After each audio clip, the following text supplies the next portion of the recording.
Have you ever been telling a story and realized in the middle of it that you were the villain?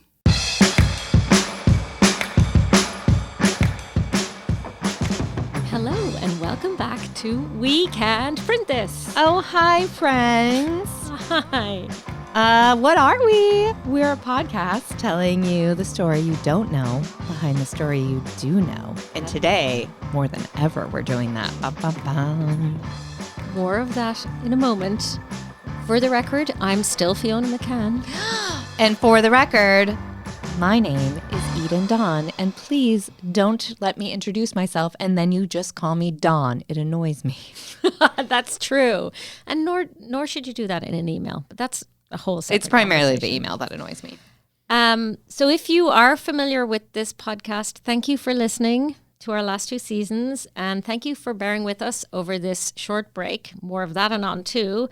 But you'll know that each episode we interview a writer of some kind about the stories behind their stories. We did, however, after 2 seasons last year, take a little break because we were wrecked. We were wrecked. We did 22 episodes, I believe, of We Can't Print This. Then we did 5 episodes of Slaying a Dragathon. I had a new book come out. You had a weekly column. There was the whole breaking world record thing. We had a year. It was a lot. And we needed to sleep for a little bit because we are 2 middle-aged women and we are tired. I was tired. I was tired. I was tired too. But we're not tired anymore. No. Well, sometimes I'm still tired. But now people look at us and they're like, look how full of verve they are. Full of verve and fun. That's what people say all the time. But we took a little break and we decided, and we had a little think about this podcast, which we love. And we're back with season 3. But I want to let all of you listeners know that it's going to look a little different. A little bit different there. It will be very familiar. We're just on a much more sustainable schedule. That's right, schedule. We're posting at a slower rate so that we can bring you the quality that we want and we can stay alive. But we do have many wonderful authors and writers of all kinds coming to you for season 3. So please stay tuned, watch the feed, take a deep dive into our amazing back catalog if you miss us too much, and just keep listening. And sign up for our newsletter. It comes out once a month. We give you pop culture picks. It's fun, and then you'll always know when a new episode is coming out. And today, we are bringing you, in very exciting news, our first 4-way interview. Yeah, it's a 4-way. It's a 4-way. How many of you out there have ever done a 4-way? Cross it off my bucket list. So in studio, we have Courtenay Hameister, who is an author, writing instructor, and performer whose work can be found in Bustle, McSweeney's, and the New York Times, which we will get to. Her first book, Okay, Fine, Whatever, The Year I Went from Being Afraid of Everything to Only Being Afraid of Most Things, was longlisted for the Thurber Prize for American Humor in 2019. And it's a really good book. And it's a delight. And we also have Jason Rouse. Jason is an actor, writer, director, and teacher who's appeared in feature films, television, and once as a one-armed file clerk on stage in Las Vegas. And though Jason has never been listed for the Thurber Prize for American Humor, I can tell you from having seen him perform storytelling many times, he is quite funny. Yeah, take note, Thurber. Take it. Fiona, why do we have 2 guests today instead of 1? Why, what an excellent question, Eden Dawn. It's almost as if you ask questions for a living. I know. My God. Yes, well, this is the reason. On December 1st of last year, Courtenay's essay, which is entitled Were We the Fat Couple, was published in the New York Times Modern Love column. And the essay is a beautiful piece. It's going to really, I think if you haven't read it, go ahead and do so at once. It's gorgeous in so many ways and very moving. But the subject, the protagonist, the hero of it all is none other than Jason Rouse. Yeah, I loved it. I, know Courtenay and Jason a little bit, but I remember when the story went live on December 1st, it went viral pretty quickly. Like I was seeing it in my feed in all these different places and getting passed around social. And I have read so many modern love essays over the years, and I always loved them. But it was the first time that I knew both parties involved, and reading it just felt so emotional and so lovely and sad and all of these things. And I immediately wanted more. There's a word limit to all things in print, and I wanted more. So I'm so happy we have them in the studio, and to see these now two dear friends be able to talk about their past relationship, mistakes they've made, and also a little bit about how this column came about. So there's lots in there about process too, and how things are pitched and how things come about, and also what it feels like to be the hero of your own story, and also what it feels like to be the villain. Yeah, and I do think it was wonderful for us to have Courtenay on here, because I so admire writers that are willing to be that level of vulnerable. As she says, she considers herself the villain of the story, which I think is a little bit harsh, but also the vulnerability of talking about the internalized sizeism that we face as women, that is just so ingrained in us, of how much of our value and worth is tied to what size of clothing we wear. And it's weird that it's this universal experience that particularly women have, and something often we don't talk about. And so for her to be able to write that so fearlessly, I was really blown away. Yeah, kudos to Courtenay, and kudos to Jason too. I mean, if you haven't read it already, you might pause this podcast, Google it, look it up, New York Times, Modern Love, Courtenay Hameister. And the title of the essay is "Were We the Fat Couple?" ? And I think that you're in for an amazing read. And then I suggest that you get your hanky or your tissues and get ready to hear more about it. All right, let's do it. Welcome, Courtenay and Jason. This is a special edition because we have the writer and we have the subject of the piece in one room. And we've never had a foursome. Yeah, this is a big deal. Oh, it's good to be adventurous. Yeah. You We'll take it slow. We'll take it slow. It's 2024, Thanks, so we're at chasing new dreams. And we're here today to talk about a piece that, Courtenay, you published in the New York Times in the Modern Love, much beloved Modern Loved column. Much beloved. I had to say it. Beloved, my loved. Beloved, my loved Modern Love column, in which you feature Jason. And Exactly. your good self. Featuring Jason Rouse. Yeah. Featuring Jason Rouse, who gets the best line possibly in the history of the Modern Love column. I believe in so. my opinion. And we're going to get to that. And we're going to get to it. Please tell us first, how did you pitch this story? Well, so Modern Love isn't a traditional pitching process. It's essentially just like you attach your piece. I guess it's traditional in that you have to have the cover email or whatever. But normally in a pitch process, right, you're pitching the idea of it and then they buy the idea and then you write it.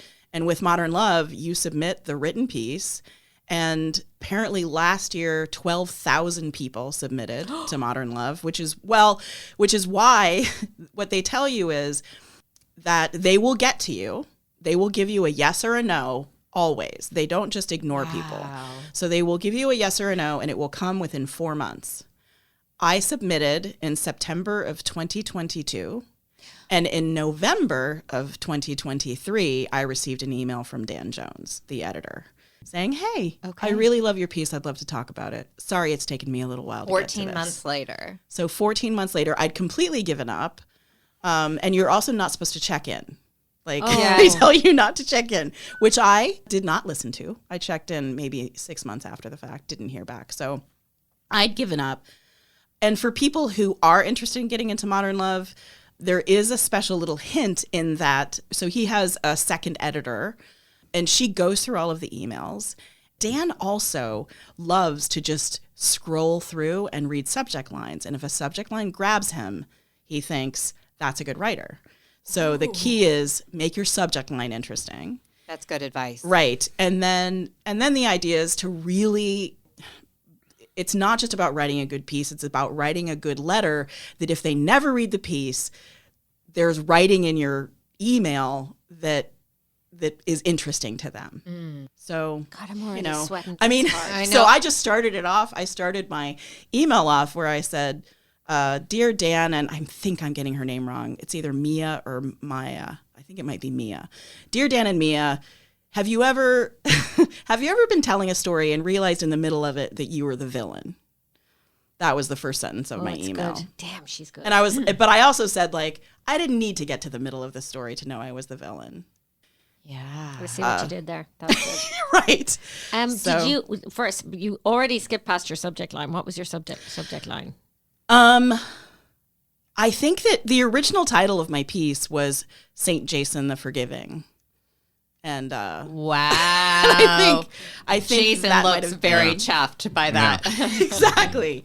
And so I think it might Many have children been. will be named after you. I know. from I'm here on remarkable. I'm remarkable. I have to say, a strong subject heading is also how you get me to read an email. Yeah. out. Yeah, It is. fair. We need to all put more effort into them collectively. Yeah, I think so, for sure. I can't believe 14 months. That is an interesting, and also what a lovely thing to give people hope who feel like they may never hear back on anything. Because once you heard, it went quite quickly because it came out in December. I was shocked at the speed with which it happened. Like, Dan, we had a conversation. He interviewed me for about 30 minutes, just asking me all these questions about the piece and different lines. And he said, well, I'll get you an edit tomorrow. He does the first edit. And right? Which was edited like, by Beyonce what? or something. I know. And he did. He sent me an edit the next day. So had you already told Jason, hey, I've written this piece about you and I'm sending it to the New York Times and everyone might possibly see it? Had you had that conversation previous to pitching it? Yeah. And so I guess, I think that listeners probably need to know that. So the piece was about Jason and I having a relationship and me being a giant dick. But so it was essentially like it opens. I think that I say like the opening line is something like dating Jason was such a relief. And I talked about how the first person that I ever was in love with, at one point we were sitting in a car and my thighs were kind of splayed, as happens when you're sitting. And this boyfriend turned to me and he poked the fat on the top of my thigh and then kind of looked up at me and grinned and kind of squinted, like, and the look on his face was like, you're going to take care of that, right? Wait, and you think you're the villain of the piece? No, Sorry. like- I'm sorry, wait. Fuck that guy. Right. I remember reading, I'm just being like, Yeah. fuck that guy. Yeah. We've all dated one. Right. So I said Jason would never do that, largely because he's not a garbage person and he's empathetic, but mostly because he was fat like me. The story is about us being two really big people who were dating, and my internalized fat shame, making it impossible for me to feel okay with us being together and presenting in social situations. And I struggled with it so much that I finally broke up with him over it. So that's the story. But in the story is also a very personal story about Jason and his health and him essentially dying, having a heart attack. Do you want to tell that story? Because I think it's really powerful. We do know the ending, and that's that you're still with us. Yes. So Spoilers. that is good. Spoiler alert. I'm alive. This isn't a ghost. I had a heart attack. I didn't know what was happening at first. I was alone in my apartment. I thought I was sick. I would find out later that I had been having an event for several days. As happens, I would end up having 3 stents put in. So things were really constricting. I was in a play, and I had the flu, what I thought was the flu opening weekend, and I just had a sort of residual pain in my arm for the entire run of the show, and we closed the show. Jason, you did the whole show while you were having an event. Well, The show must go on, Fiona. No, it wasn't bad. It Don't wasn't know. bad. It was just it was the end stage just before the it was fully blocked, and so we closed the show. I went to dinner with my family, and I just felt rotten, really exhausted. And I went home, and I blacked out. I thought I blacked out, and I kind of came to, and it was dark in my place, and I had my glasses on, and my chest hurt so. I didn't know if I was dreaming or not. And I sat up, and I was very confused, and I woke up again, and I was on the floor in my living room, and I still didn't have my glasses, and I didn't know where my phone was, and I crawled into the bedroom and sort of felt around, woke up again, and called one of my dear friends, happened to be my neighbor, and I called them, and I told them that I thought I was dying, and I said, would you take me to the hospital? And he said, sure. And I crawled out of my place and I waited for him in the driveway. And he took me to the hospital. And I was dead for 77 seconds. And they did what they did. And now I'm alive. But I didn't call 911. Very clearly, I didn't want the hassle, and I didn't want them to have to come up and get me and do all of that. It was a very, very narrow staircase up to his first It was floor just apartment. it was just a weird. It was outside. It was outside. You had to come through. It was just going to be.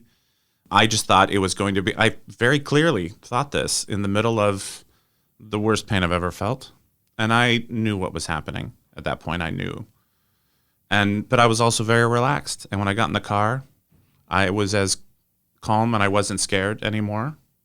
And I asked my dear Ian, I asked him to call my dad and to tell him that I was so sorry. And I just sort of drifted off. It was not bad there at the end. It didn't hurt. Everything was fine. Then they wake you up. You brought back in the hospital, and that was its own thing.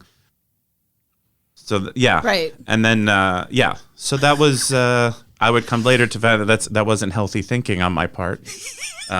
I would be told, but to not call an ambulance because you are afraid of people seeing you. Correct. I was very seeing people self-conscious, struggle to get you down. down. I hated the idea that I was having a heart attack, and really, if I died, then I wouldn't be present for everything else. So it would be just sort of, I'd be out of the picture. Like I wouldn't feel ashamed. This reminds me, the way we treat ourselves versus how we treat our friends is a constant ridiculous thing when you look at it. Because if your friend was telling you that, you would be so, what are you talking about? How can I help you? What do we do? Sure. And the way we treat ourselves, like never is anybody harder on anyone than they are on themselves. And I wish, as all of us collectively as humans, were able to treat our internal self a little bit more like how we are kind to our friends. Instead, I treat myself like I'm my own best enemy. Absolutely. I think all of us do that. I'm just so glad you're here, Jason. I am too. The That's funniest a terrifying person. incident. Yeah. How do you? But so just to close that sort of loop, I mean, the question that you asked me was, did I check with Jason before I sent it to the New York Times? And I mean, the story centered around me doing that, living for a few years, then going to a storytelling show, and Jason tells this story, and I'm sitting in the audience, and as I'm doing now, when I heard him tell it, I was inconsolable. I was just devastated to hear that story, because this person that I love, because Jason and I had continued to be friends because he's a saint and he forgave me. This person that I love had died of shame, and I had added to that shame with what I had done to him. So that's a huge part of my story. It's most of my story. And so I was taking the class, and I was thinking about the story that I would write, and I was already thinking about this story. And I think that I talked to Jason while I was in the class and told him that I was writing it. It was a class on how to get into modern love. And so I was like, hey, it's how to get into modern love. Are you okay if I write this story? And I write, and he said, okay. And It's then because he was thinking there's 12,000 submissions. It's fine. or wait, no, I think I had written it and I handed it to you. Remember, Well, we had we a did. meeting. You told me about it. Yes, the first part is still true. You were like, hey, I'm thinking about this. And then later you wrote it. You had me over and we had lunch, and you said, I wrote it. And I said, wrote what? Because my memory, yeah. And I read it, and you were very nervous that you can say no. And it was beautiful. But it was so much, I think that I felt safe including his story in my story because I had gone to a storytelling event where he was telling it in public. So I felt like I had a little permission there, but it's also a storytelling event in Portland, Oregon is very different from the New York Times. And so I felt Jason knew what was going on at every stop. I told him when I submitted it, and then when I heard from Dan, we were in conversation that whole time, and I just kept checking in because I was like, Jason, it sounds like it might go in. And then Jason, it sounds like it might go in December 1st or 8th. Jason, it's going in December 1st. And I just kept saying, I will stop this at any point if it's starting to which feel was funny because I was like, why? I feel quite removed from that. So it was just a story now on paper for me. And it was so well rendered, and Courtney's my favorite writer, so I'm not going to stand in the way of anything like that. And it was great. And so, yeah, I did get a little annoyed at the constant, like, at any time we can tell them no. And you can call them and they're going to talk to you and you can say, and I'm like, ugh. Honestly, that first round of edits, she was like, they cut this, and this. And I said, can you tell them to put it back in? She goes, I don't know. I said, tell them you want these back in. That's how you do that. And they did. I mean, and that was important to... Did you have to play the Jason card for that, though? Did you say Jason wants it back in? Mm-hmm. His heart's feeling weak. Can you put it back in? It was a really interesting process because the majority of the stuff that Dan cut, there was a very interesting thing that he cut, and I felt like it was so important. I essentially had said at the beginning, one of the reasons that it was such a relief to be with Jason, or one of the results, I guess, of it being such a relief was that we would have chili cheese fries and, watch movies all night. And I wouldn't think about what my double chins looked like, from his vantage point or whatever. I made a kind of a list. And one of the things on the list was, and when I was the small spoon, I wouldn't give his hand a nudge if it rested on my belly, right? I wouldn't move it away. And Dan cut that. That's one of my favorite details. Yeah. Thank you. And if you've ever had somebody put your hand on the belt, that instinctive. Right. You nudge the hand away from the problematic, what you perceive as problematic areas. And when I spoke to Dan, he said, I didn't understand that line. What does that mean? Dan's never been a woman in America. I said, well, yeah. And so all I did was I changed the wording to say, nudge his hand to a less problematic area. And then Dan understood what that line meant. Got it. So, and he also cut the line where I said that Jason may have been a saint for forgiving me for breaking up with him like a dick. And that was hugely important to me because it was the through line to the end where essentially Jason is a resurrected Jesus who forgave me my sins and helped me, be a better person. I know. Right? You're the last straight middle-aged man in America that actually has some good PR going for them. Well done. If you stand back, I'll bring back the sun. Standing way back right now. Yeah.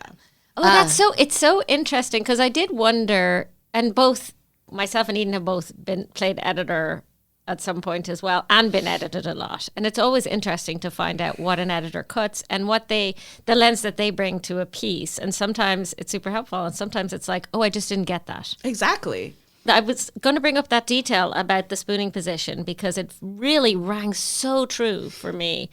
And so I'm really glad you fought for that. The thighs, or you fought for that, Jason. The poking of the thighs, the things that I read it and I was just like, check. You just ask. He was like, oh, sure, this is why. And it was great. You just need a little Where Jason like, bring back my sainthood, please. Your best writing tip is just ask. Just ask. I mean, what are you going to do? As well. The one thing that I was really bummed to lose was toward the end, as I'm sort of summarizing things, I say, in the original piece, I said, I think everyone, aside from Dolly Parton and sociopaths, walk around with some degree of self-loathing. And when we had the conversation, he was like, why Dolly Parton? And I was like, because she's perfect, and so there's no reason she would have self-loathing. And he just didn't understand it. So I gave him all these options, and we ended up going with Peloton instructors. But that's a joke, but Peloton instructors have a ton of self-loathing. Or they probably, that's not true. Some Peloton instructors probably have a lot of self-loathing, and they deal with it by being Peloton instructors. Well, it's so interesting. I thought you were going to say, and he said, why Dolly Parton? I know her personally, and she has loads of self-loathing. Because in my head, all of these people are somehow all connected on a higher sphere. Exactly. Yeah, these perfect people. So one of the things that I say, and I just actually taught a class this past weekend, and I mentioned part of being a good writer is having an ear for good dialogue. And And I said, as a writer, you need to be comfortable with the best line in your piece coming out of someone else's mouth, right? And the best line in the piece came from Jason. We were still dating. I told him we needed to talk, and he showed up at my apartment, and he wouldn't sit down with me. I was sitting on my couch, and he was just standing in his coat holding his keys. I've been fired before. I was just like, gonna out say, with it. Out with it. we've all been broken up. Yeah. Like, we know Yeah. you don't want to get comfy Yeah. because then there's Yeah. the weird, like, where did I put my Now keys? I've got to stand up. I'm not taking my Yeah. Do I finish my Diet Coke? Like, what am I doing Right. here? Yeah. I'm not gonna give you the No refreshments offered that afternoon. Oh, jeez. right. I didn't offer him any water or coffee. So I just essentially said, I just can't do this. And I have so much shame about my body. And sometimes when I'm with you in public, it feels like I'm doubling it. And he just gave it a beat because he's a really good actor. And he said, I would never be anything but proud to walk into a room with you.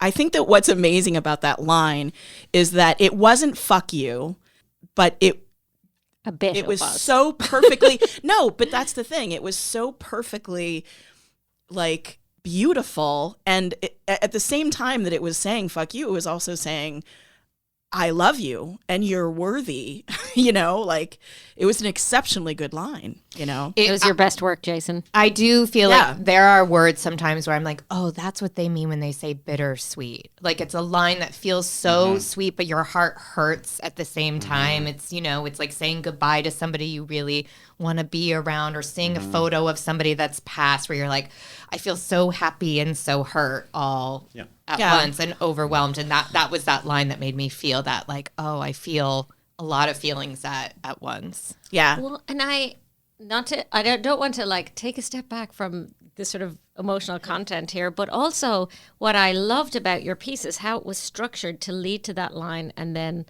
lead beyond it. And I wanted to ask you a little bit about that. If that's not too in the writer's weeds while we all like bare our hearts, but did you present this piece with that existing structure? Because I think it's such a well-constructed piece. Thank you. And I always assume the editor did those things. Dan changed very little about that piece. She just insulted you. That's Did Courtenay. you hear that? Fiona was like, I kind of assumed. And you that didn't. clearly wasn't you, Courtney. I mean, clearly. No, but I mean, that's one of the jobs sometimes is to say, you have all the things and I'm going to help you move the pieces around. Yes, it's true. And Yeah. I thought that was so perfectly constructed. I think that what Dan and any editor helps me with is brevity, that I can just go on a bit too much. And I think that Dan found really wonderful places to just cut bits that did not in any way need to be there. So the structure was all pretty much exactly the same, but there were just pieces. I gave examples of places where people can be judgy about weight, like the grocery store. And then I had this whole piece about the nightmare of walking onto an airplane as a fat person. And it didn't need that. It was right. That's not important to the piece. And Dan was able to just have this laser focus on things. And the big thing that he did that I was kind of shocked at is that he changed.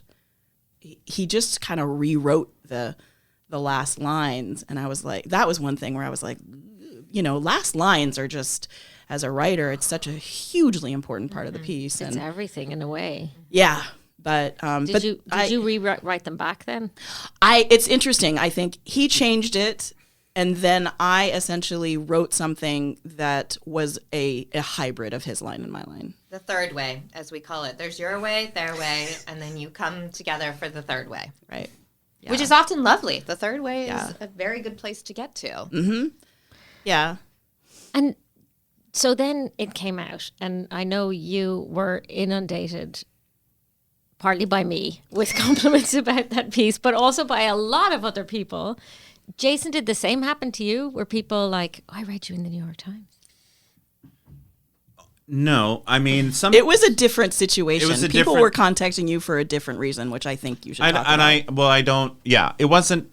She didn't use my last name, so unless you knew us, I don't think you would know. But certain friends of ours, the people who knew that was coming, that was great. It was nice to see the reaction that Courtney was getting, and how positive it was, and well, how could it not? But I got a couple notes. Did you know that was happening? And are you sure you want that out there? And I was like, well, why wouldn't I? Like, it's not a secret, and I'm not ashamed of it. And for almost 2 years, she was telling me about where it was in the process. And I mean, I had honestly forgot last fall when she said the New York Times is going to do it. And I said, what are they going to do? She's like, the piece. And I said, which one? Great job. Which one? The one about you. I'm like, ooh, what? And she's like, Jason. I'm like, She's what? like, do I have to spoon feed? And then I'm like, oh, hey, good for us. We got to get you some ginkgo biloba, my yeah, friend. but it was great. I had a very close friend of mine who didn't contact me after it was published, but contacted him to check in to make sure he was okay. You know, I think I understand that because it is a person, regardless of the content of the story, that it was a very personal thing about your relationship. If you had not known it was coming, if you and Courtenay were not friends, if you hadn't, then I could see very much feeling like, whoa, that is like, was our personal thing and personal things about my feelings and interactions, I feel like if that piece was published and it was my name and nobody had told me, given me a heads up and done it, I would feel a little bit like, hey, that was my tender spot, and you didn't tell me that everyone was going to see my. But if anyone right, I feel like anyone who knows me, exactly, if they assumed that I would do that without checking with Jason, then they don't know me. Yes, that part I can understand. And so that was great, but I mean, it was also a really kind of a cool morning. I woke up and Jessica said, "You're in the New York Times." And I said, what? And to be fair, she's in it too, because she's name checked in it. And I said, so are you? And we laid in bed and we looked at it. And we talked about Courtenay. I was like, I'm so proud is not, I don't know the word. Like, I was like, it's about time. And when's the next 5 coming? You know what I mean? And the art they got for it was so perfect. That really, I was pretty good through all of it because I'd read it so long ago and I was like, I had no problems with it, and it's very flattering, and I don't love necessarily attention like that. I feel differently about myself now than then, so there's an abstraction there, but looking at it it was really kind of a perfect moment. And the illustration for the piece was this image of a woman standing with a huge talk bubble sort of coming out of her mouth, and the talk bubble is so huge that it has knocked over this man, and he's under the bubble. Yeah, right. Brilliant. It's absolutely. It was how did they beautiful know? And how brilliant. How did they know? But I think that there's a big question that people ask, right, when they're in memoir classes. How do you write about other people? You know, and I think that in this case, you know, when you write a piece that literally the first title of it is about this person being a saint, it's a little bit easier, but also I was revealing a deeply, deeply personal, vulnerable story about him, which is why I kept checking in with him. Normally, other people are this pretty small part of a story. Yeah. And what I always tell people is just never, ever write from anger for publication, because you will absolutely regret it. I agree. So that your story belongs to you, your version of your story belongs to you. You know, as Anne Lamott said, you know, if people want you to write nicely about them, they should have been kinder to you, or something like that. They should have not been a dick to you. But yeah, I mean, I think, you know, you have to be aware. It's just like any other situation where you talk about someone. You can do it, but you just have to know that there are going to be consequences if you paint them in a bad light. And wow. I mean, in your case, it was a very good light, but as you say, you also had to reveal something very vulnerable, not just about Jason, but about yourself. And I know that's different because that's your decision and you have ownership over that, but that's still quite a leap for a lot of people to be that real in a piece. How has the reaction been for you? I got incredibly sweet notes from strangers, from fat strangers, you know, people who were fat like me. And just the fact that what was interesting was people empathized with both of us, which I really felt like before it was published, I thought they're not going to empathize with me. But I think that there were people who were able to kind of see it from both sides. And I did have that one guy who called me pathetic. One guy, yeah. I will say that There's always that one guy. In the weeks and days leading up to it, Courtenay, when we would say, like, when it comes out, and like, well, she was just prepared to be hated and reviled. And I'm like, that's not going to happen. And I would say, you should read it again. Just why don't you read your own thing? You're not the bad guy. You're really not. There was once I ventured into some comments on a thing, and that was exhilarating. Exhilarating to go down. And Courtenay mentions that Courtenay officiated my wedding, and this woman sort of made a comment about how if it was my wedding, I would have decked her. Jessica, I read this to her, and she's like, oh, and she actually went on and said, hey, I was the bride. And I love you, Jessica. It was awesome, and didn't put this person down, didn't call him a name. It was like, everything was great. We're adults. It was fantastic and loving, and there's no one else we could have dreamt to have performed this for us. And the person, the original poster, to their credit, like, took it down. Cool, I get it. Context is very important. And the response was, I think, overwhelmingly positive. It's one of the best things. You call yourself a villain, but you're a very important thing in the context of this story, if you want to use the term villain. You're a self-aware villain. You're a reformed villain, and society loves nothing more than somebody, because we've all been a villain in different ways in our lives, whether we've meant to or not. Yeah. And what we don't like is the unaware villain, or the villain without empathy, who doesn't care. Yeah. What we love is when people go, oh shit, I messed up and I didn't know I was messing up. And now I can look back and see all the reasons I did, and have some empathy for myself, and look at that and tell other people, so maybe other people aren't the villain.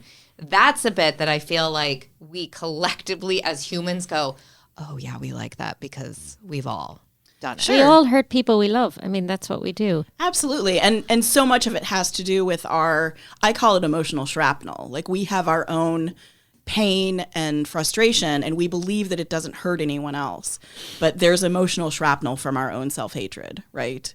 As we hurt other people because of that. And I think what's interesting about this piece is, I mean, I knew when I broke up with him that I was being a terrible person, like that I was giving into my worst thoughts and all of that. I just didn't realize how bad it was, I think, at the time. The thing is, I still have massive internalized fat shame. I'm bigger than I have ever been in my life, and it's devastating and difficult for me. Like, I have read, I would say, 15 books on fat phobia and body positivity, and I understand the racist beginnings of fat phobia. And I understand how detrimental diet culture has been to millions of lives. I understand all of it, and I still can't let it go. I still have all this fat shame, Which is also an incredibly human experience. I can say aging is a gift and Google neck lifts in the same day, and exactly. I have. That's and exactly I will true. Again. But we used to, Jason and I worked for Livewire Radio together. And I tell this story to my classes as well. So I used to write an essay every week for Livewire. I wrote like 250 of them. And I would send them to one of our producers. And she read it one week, and she sent me this email back that said, God, I like you so much more in your essays than in person. Nice. Writing is my pathway to that version of myself. I like that. You're writing to your best self. Yeah. That's really interesting. That's brilliant. It's in me, and that's the thing. It's not that it's not in me. It's just but also it's who when you are at your core, in a way. Ideally, sure. Also, before we stray, except for Jason, who's a saint. Sorry. That's on topic. Jason, I don't want to tell you how to live your life, but Go ahead. The best opening to any sentence. Yeah. If someone in a modern love essay called me a saint, I would probably put that on a shirt to show my spouse at any time. At any time a Sean maybe questioned any of my behavior, I would now you better believe that the Guinness World Record comes up a lot in our home when he's like, this is messy. I'm like, who has a Guinness World Record for produce? I just feel like I would be insufferable. Ask me what t-shirt she's wearing to bed this week. Jason, I Yeah, are married you- a modern day saint. Well, it comes up. Yeah. Yes. When she's like, you didn't put the toilet seat down, and I'm like, I'm a saint. I forgive you. I just say I forgive you a lot.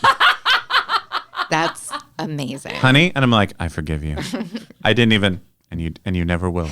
And you never will. And you But never I will. forgive you anyway. Yeah. Let me touch your face. And she's like, no, Like, no, Just please don't walk around with ash on your hands now. I have to. Oh, it's part of the deal. it's part of the deal. It's part of the deal. I am just paying so much attention to everything Jason's saying so that I can write it down. And because I'm like, you did utter the best line in modern love history, in my opinion. And so if you wanted to drop another one here, I could take that. Just She could take that and write something. I don't know. I As a don't try it. gift. Do something shitty to me and see what happens. Can I remind you love that you. Thai Guy is the real villain here? Yeah. Yeah, Thigh Guy is the real villain. Okay, we got to get these two out of here in Okay, like the- 5 minutes. So the we have to next do a little question. rapid fire. What is the best thing that you read this year so far? I'm going to start with you, Courtney.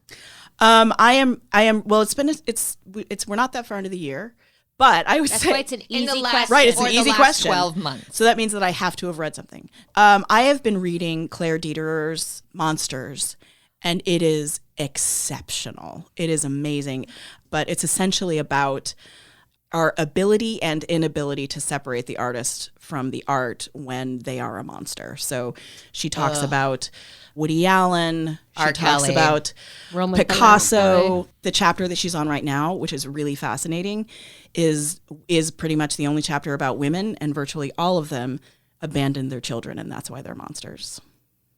So But have you met children? No, just kidding. Jason, what's the best thing you've read this year so far? I actually have read a book this year. I read Sam Lawson's Pathway to Paradise, about Francis Ford Coppola founding Zoetrope in the late 60s, early and through the 70s. Yeah, I bet it's interesting. Yeah, they could have called it Hubris, and that would have been a good title as well. It's it was really something. It's really something. Hubris can really get you places. It can. Last cue, do you want to hit it, Eden? You do it. What's a piece of writing advice that you got at some stage in your life that had an impact on you or had the biggest impact on you? See, I can see both thinking. I have a quote from Flannery O'Connor. We'll allow it. But it's not really writing advice, but Flannery O'Connor said, I write because I don't know what I think until I read what I say. And I think that for me, I will think about a story in my life and I will write about it. It crystallizes somehow what I feel about it, and I didn't even know that. So just how I think people need to just start writing. Like if you have something, like, I talk to my students because sometimes they don't know where to start, and it's like Alyssa Bassist, who wrote Hysterical, which is an amazing book, and she's a wonderful teacher. In her class, she talks about looking at your life like it's a movie. And so thinking of those scenes, what are those scenes in your life that will never go away?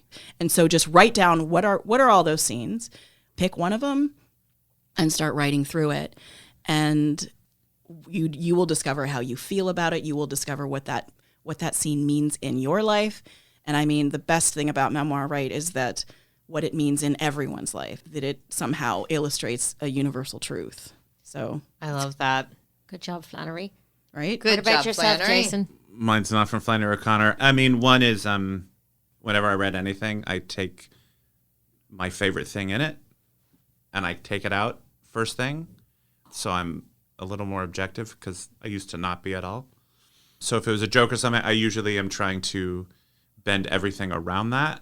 And usually if I take that out, if it works, I leave it as it is. And sometimes it can go back in, but I usually take out whatever I think is my favorite thing. It's hardly ever the funniest or best thing in it. And then You kill your darling straight away. whatever my favorite, if it's a joke that I really like or a thing, I try to take that out and see if it works without it. Sometimes it has to go back in. Did you hear her sigh, Eden's sigh? Like, I have that same. I was like, what are hard you for talking me. about? I could never do that. Because I find that It's in the ruthless. past I've not been objective about the Yeah. thing because I'm like, well, because it's all in my brain tailing around to this one thing that I wrote that I think was so good. So if I just immediately take it out and see if it works without it, sometimes it collapses and I'm like, well, then I'm probably, But I do that. And also, like, I remember once we were doing a sketch and you would get a laugh in the room, and I took out this line, and Courtney's like, "Why'd you do that?" I got a laugh. She was like, "We should leave it." And so, like, if it gets a laugh, you don't touch it. Oh, for sure. Because I did that once, and she was like, "What are you doing?" And I'm like, "Well, I think we could be." She's like, "It got a laugh. It stays. We know that works. We don't have to worry about it." Right. That's good advice. Great I advice like that from one. Courtney specifically. Courtney and also, Flannery. also a very important reason that if you're writing humor, get a writer's group, because you absolutely, having people around the room responding to your work is hugely important. That's true. Great advice. We've solved it all. Thank We've you both solved so it all. much for sharing all of that and sharing these really personal stories. We loved having you in here. Let's talk for 2 more hours. We can't do it because they have to go. But I have to say, for our first foursome, I feel very successful. I thought I would be in the corner weird, not knowing what to do. But turns out great. you just jump in. You did really great. Yeah, You just jump A in. lot of eye contact, Eden. A lot of eye contact from Eden, which is fine. She has very big eyes. It's kind of hard to Yeah, Yeah. quit mocking my eyes. No, I love it. Aren't you supposed to be a saint? Wow. Well, thank you again to Jason and Courtney for joining us and for sharing so much in such a vulnerable way. What an incredible privilege I felt. We will link to more information about them in our show notes.